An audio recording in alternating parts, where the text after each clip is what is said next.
so much. My. Did I tell you you're going to be empowered? You're going to be empowered. Colonel West said so many things. He talked about the picture. Now, I grew up in a Democrat household, a Christian Democrat household. I was not converted to conservatism. I've always been one, I just didn't know it. I remember growing up in our family, in the living room that you couldn't go in. They had a picture after Robert Kennedy was shot and killed. They came out with a picture to commemorate the lives of Dr. King, John Kennedy, and Robert Kennedy. A picture of Dr. King in the middle, Robert on one side, John on the other. And that picture was sent all over the black community. As a matter of fact, it was not in my home, but my grandmother's house. I thought John and Robert were my first cousins. It was next to the Bible. Their picture was next to the Bible or the family photo. I saw them every year. They were some of the family reunion, but they were my family. So how can I vote against my first cousins? Of course, they're not my first cousins, but I thought that crazy stuff.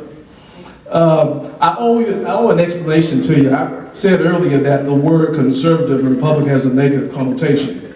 Let me explain to you, give you a little history of what happened, and some history here to help explain it so you get a better understanding. I think that in order to understand and come up with a strategy how we can overcome the challenges we face as conservatives and Republicans, we got to understand that one time we had control of the political narrative.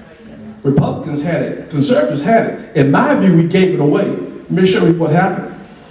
In 1960, when Richard Nixon ran for the presidency against John Kennedy, Richard Nixon received 32% of the black vote. 32%. 4 years later, 1964, the Republican Party presidential candidate received 6% of the black vote. What happened? Quickly, what happened? When LBJ signed the 1964 Civil Rights legislation into law, your staunch, pro-segregationist, racist Democrats filibustered, voted against it for racist reasons. There were some Republican senators who also voted against it. One in particular was a guy from Arizona, a guy by the name of Barry Goldwater. Now, he voted against it not based on racist reasons, he voted against it based on political grounds. He went out and got the opinion of a guy named Robert Bork, who was a Yale University professor. Robert Bork wrote a 75-page opinion to help Goldwater make his decision. Goldwater voted against the Civil Rights Act of '64 based on Title II, which dealt with employment. Title VII dealt with accommodations. Goldwater was not a racist. He was, in fact, an integrationist. At the age of 37, Goldwater inherited his family's department store and was one of the first business owners to hire black cashiers. Goldwater was a member of the NAACP, and he helped to raise money to fight anti-segregation legal challenges. Goldwater, in 1948, he founded the Arizona Air National Guard as an integrated unit. So Goldwater was not a racist, he was an integrationist. Now follow me as I connect the dots. What was Goldwater's nickname? Mr. Conservative. What was the title of the book he wrote in 1960? The Conscience of a Conservative. Now he voted against the act, not for racist reasons, but he sided with the racists. You follow me? So to add insult to injury, at the 1964 Republican Party National Convention, who the Republican Party nominated as their presidential candidate? Senator Barry Goldwater. When that happened in '64, black folks left the Republican Party en masse. Many of my family members were Republicans until '64. '64. Now, here's a key point.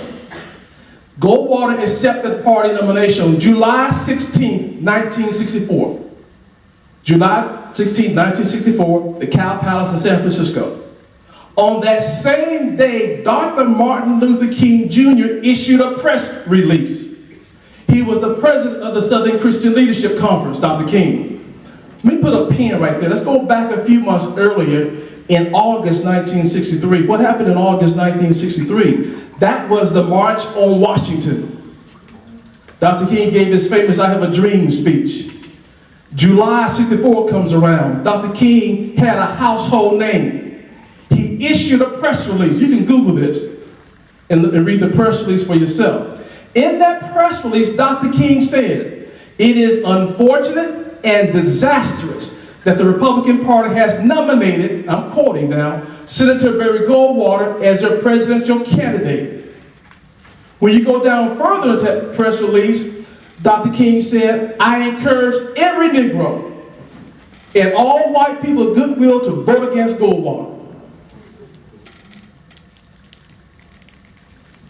Here was Dr. King's concern about Barry Goldwater.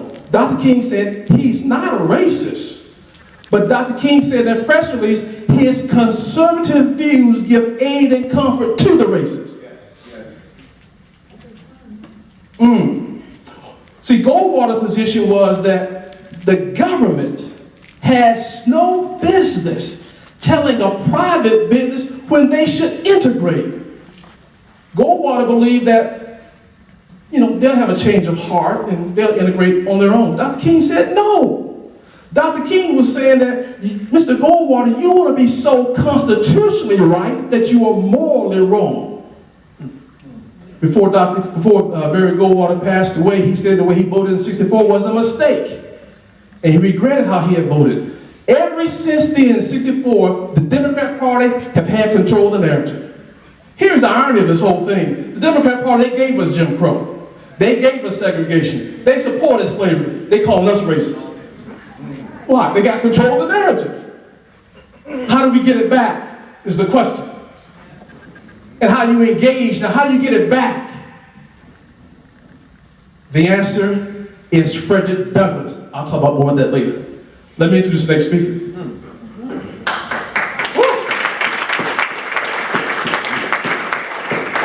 I had the pleasure to meet Derrick Wilburn the times I had a chance to go to the Western Conservative Summit, because Mr. Wilburn lives in that area of Denver, Colorado. And again, to do what we're doing, to be out here speaking, we don't put a bullseye on our back just to be doing something.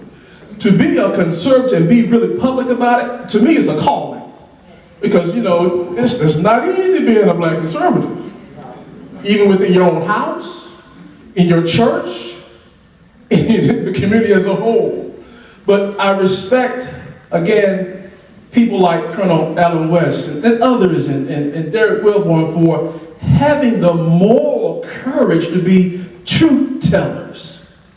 That's what we need. We need people in both parties to have a moral courage for truth tellers. We got anybody have a smartphone here tonight? A smartphone?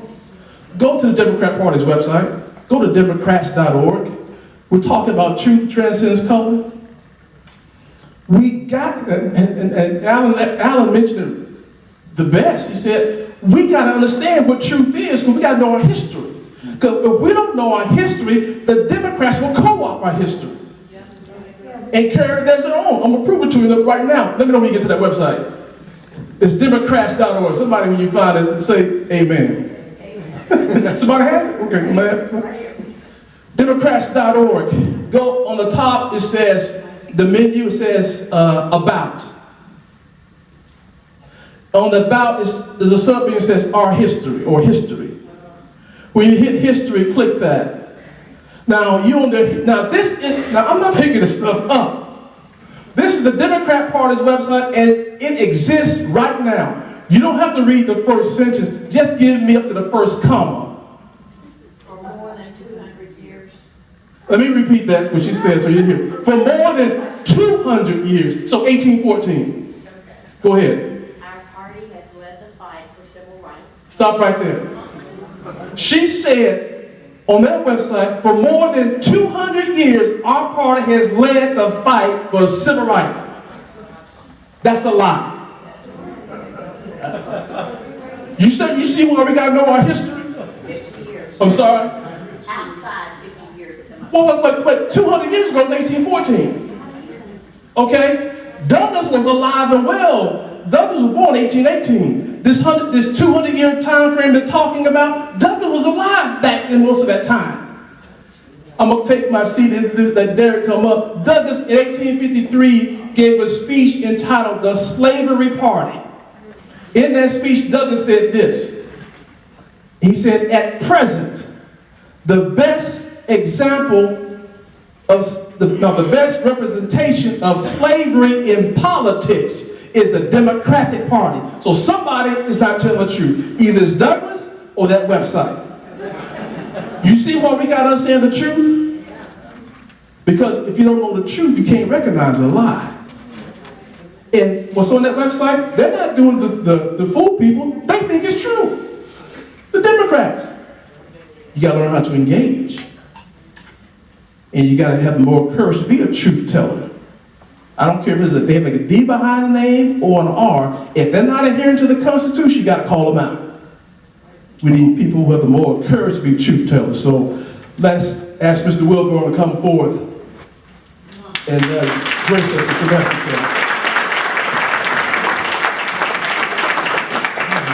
I'm wearing one. You got okay. right there. Wow, thank you, KCarl. Thank you, everybody, for being